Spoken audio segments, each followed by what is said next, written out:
புரட்சி பாரதம் கட்சியின் சட்டமன்ற உறுப்பினரும் தலைவருமான திரு பூவை ஜெகன்மூர்த்தி தலைமையில் சென்னை ராஜரத்னம் ஸ்டேடியம் அருகில் ஆகஸ்ட் 17ஆம் தேதி மாபெரும் கோரிக்கை ஆர்ப்பாட்டம் நடைபெற்றது. இந்த ஆர்ப்பாட்டத்தில் பேசிய புரட்சி பாரதம் கட்சியின் தலைவரும் சட்டமன்ற உறுப்பினருமான பூவை ஜெகன்மூர்த்தி கூறுகையில், SC/ST மக்களின் இடஒதுக்கீட்டை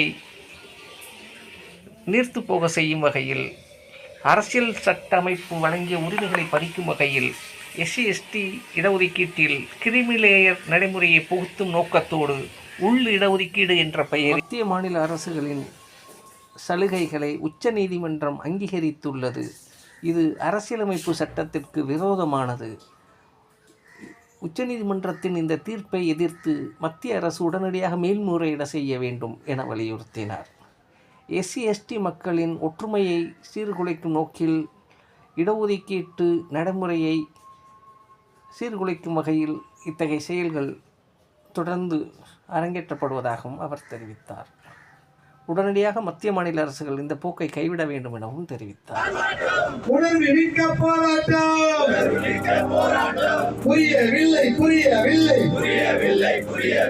மத்திய மாநில அரசுகளுக்கு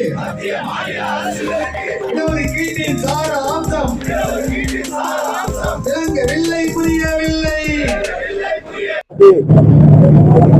என்கின்ற ஒரு எண்ணத்தோடு மத்திய அரசு செயல்பட வேண்டும் என்றுதான் என்னுடைய கோரிக்கையாக இருக்கின்றது. அதே நேரத்தில் அவர்கள் கொடுத்திருக்கின்ற கிரிமிலேயர் கூட உள்நோக்கத்தோடு கொடுத்திருக்கின்ற ஒரு செய்தியாகத்தான் இருக்கின்றது.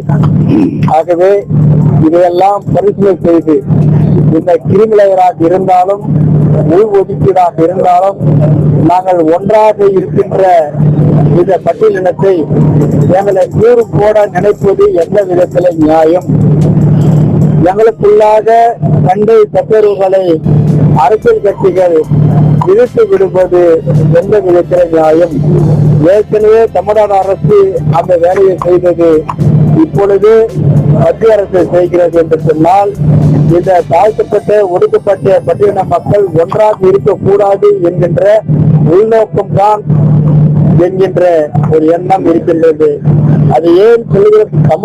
தமிழகத்தை பொறுத்தவரையில் மேற்கு மண்டலம் என்று சொல்லுகின்ற அந்த பகுதியில அருமேனிய மக்கள் தொடர்ந்து அதிமுகவிற்கு ஆதரவாக இருந்த காரணத்தினால் அதை எப்படியாவது உடைக்க வேண்டும், திமுக பக்கம் இருக்க வேண்டும் என்கின்ற ஒரு உள்நோக்கோடு தான் அன்றைக்கு 2006 கலைஞர் முதலமைச்சராக இருந்த பொழுது அரசியலமைப்பின் சட்டத்திற்கு எதிராக அவரை தெரிந்திருந்தும் கூட ஏற்கனவே 2-3 மாநிலங்களிலே உயர்நீதிமன்றத்தில் இந்த வழக்கு தோல்வியுற்ற பிறகும் அதை பார்த்தும் கூட அன்றைய முதலமைச்சர் கலைஞர் அவர்கள் 3% இடஒதுக்கீடை உள்ஒதுக்கீடாக கொடுத்து இந்த மக்களுடைய ஒற்றுமையை பிரிப்பதற்கு சென்றார்கள்.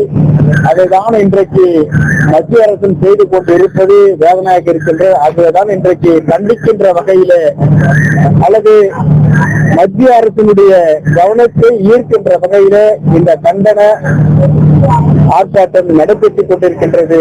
ஆகவே இதை உடனடியாக மத்திய அரசு மேல்முறையீடு மூலமாக இந்த வழக்கிற்கு ஒரு முற்றுப்புள்ளி வைக்க வேண்டும். பட்டியலின மக்கள் எப்பொழுது போல ஒற்றுமையோடு இருக்க வேண்டும். எங்களுக்குள்ளாக பிரிவினையை உருவாக்க கூடாது என்றுதான் இந்த ஆர்ப்பாட்டத்தினுடைய கருத்தாக இருக்கின்றது.